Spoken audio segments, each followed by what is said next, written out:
Hi friends, আবারও আমি একটা নতুন রেসিপি নিয়ে চলে এসেছি। আজকের রেসিপি চিংড়ি মাছ দিয়ে কচুরলতি।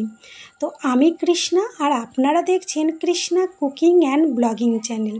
তো আমি কিভাবে চিংড়ি মাছ দিয়ে কচুরলতি বানাই প্রথম থেকে শেষ পর্যন্ত ভিডিওটি দেখতে থাকুন। তো আমি এখানে কচুরলতি ভালো করে কেটে ধুয়ে পরিষ্কার করে নিয়েছি। এবার কড়াইয়ে একটু জল নিয়ে ওতে লবণ, হলুদ আর কচুরলতিটা দিয়ে দিলাম। এবার আমি হালকা একটু ভাপিয়ে নেব। আর এখানে আমি কিছুটা পরিমাণ চিংড়ি মাছ নিয়েছি। এগুলো মাঝারি সাইজের চিংড়ি নিয়েছি। দিয়ে আমি ধুয়ে পরিষ্কার করে লবণ হলুদ মাখিয়ে রেখে দিলাম। কিছুক্ষণের জন্য মাখানো থাকবে। এবার একটা আমি মশলা তৈরি করে নেব। তো আমি এখানে রসুন, আদা, কাঁচা লঙ্কা নিয়েছি। আমি শিলনোড়ায় এটা বেটে নেব। আপনারা চাইলে মিক্সিতেও বাটতে পারেন। তো আমার আদা রসুন ভালো করে বেটে তুলে নিলাম একটা বাটিতে। এবার আমি দেখব কচুরলতিটা সেদ্ধ হয়েছে কিনা। তো কচুরলতি আমার সেদ্ধ হয়ে গেছে। আমি একটা থালাতে তুলে রেখে দিলাম। এবার ওই কড়াইয়ে দিয়ে দিলাম সরিষার তেল। এবার আমি চিংড়ি মাছগুলো ভালো করে ভেজে নেব। হালকা লাল করে ভাজলেই হবে। তো আমার চিংড়ি মাছগুলো হালকা লাল করে ফ্রাই ভাজা হয়ে গেছে। তো এই রেসিপিটি যদি আপনাদের ভালো লেগে থাকে অবশ্যই কিন্তু একটা লাইক করবেন আর কমেন্ট করবেন। আর যারা এখনও আমার চ্যানেলটি সাবস্ক্রাইব করেনি তারা আমার চ্যানেলটিকে সাবস্ক্রাইব করে নেবেন। তো আমার চিংড়ি মাছ ভাজা হয়ে গেছে, আমি একটা থালাতে তুলে নিলাম। এবার ওই কড়াইয়ে আরও কিছুটা পরিমাণ সরিষার তেল আমি দিয়ে দিলাম। এবার ওতে দিয়ে দিলাম একটা শুকনো লঙ্কা আর আগে থেকে ভেজে রেখেছিলাম বাদাম।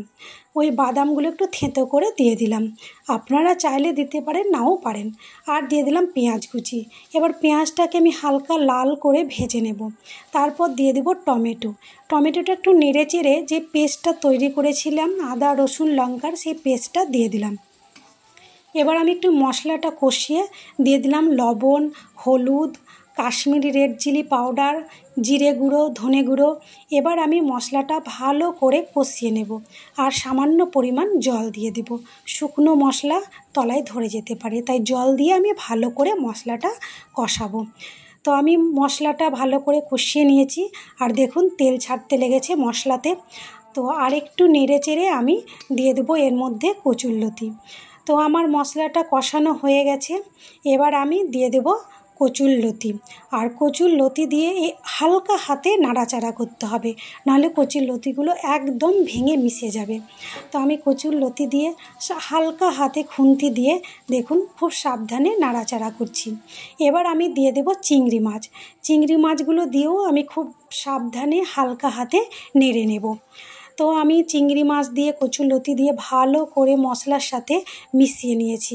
আমার কষানো হয়ে গেছে। এবার দিয়ে দিলাম আমি স্বাদ মতো চিনি আর গরম মশলা গুঁড়ো। গরম মশলা আর চিনি দিয়েও আমি একটু ভালো করে কষিয়ে নিলাম চিংড়ি আর লতিগুলো। এবার দিয়ে দিলাম 1 চামচ সরিষা বাটা। আপনারা যদি চান তো দেবেন, নাও দিতে পারেন।